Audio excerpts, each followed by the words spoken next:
Si tu sais c'est quoi le jour du souvenir, mais que dans le fond, là, tu sais pas vraiment c'est quoi, inquiète pas, je suis là pour ça. Je te le promets, si tu restes jusqu'à la fin, tu vas apprendre plein d'affaires, dont pourquoi on entend ça. Quand tu auras écouté la vidéo au complet, là, je veux savoir dans les commentaires, est-ce que tu savais tout ce que je vais te dire là? Pourquoi on souligne ça le 11 novembre? Parce que dans les années 1900, le 11 novembre 1918, on a signé l'armistice entre les Alliés et les Allemands.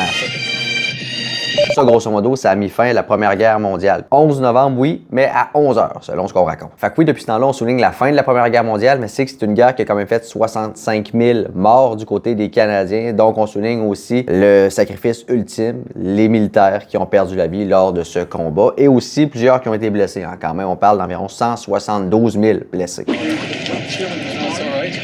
Fait qu'il y a eu des commémorations à plusieurs endroits au Canada, à Québec, mais la plus grosse, bien évidemment, c'est à Ottawa, avec plusieurs dignitaires et politiciens, dont Mark Carney. J'en parlais au début, là, pourquoi pendant ces cérémonies-là, on entend ça.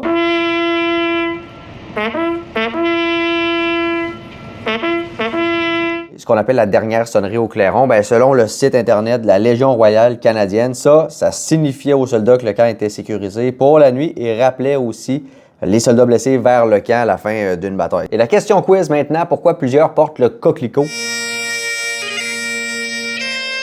Parce que simplement, pendant les batailles, on dit que cette petite fleur rouge avait envahi justement les collines pendant les batailles lors de la Première Guerre mondiale. Puis dernière info qui peut être intéressante, là, je te disais que l'armistice a été signé le 11 novembre à 11 h, bien, ça avait été signé dans un wagon de train placé à un endroit précis. Bien, imagine-toi donc en 1940, quand Hitler, les Allemands ont défait les Français, Adolf Hitler avait demandé à signer l'armistice, cette fois lors de la Deuxième Guerre mondiale, dans ce wagon exact situé au même endroit. Avec ça, Adolf Hitler qui voulait se venger. J'espère que tu en auras appris aujourd'hui.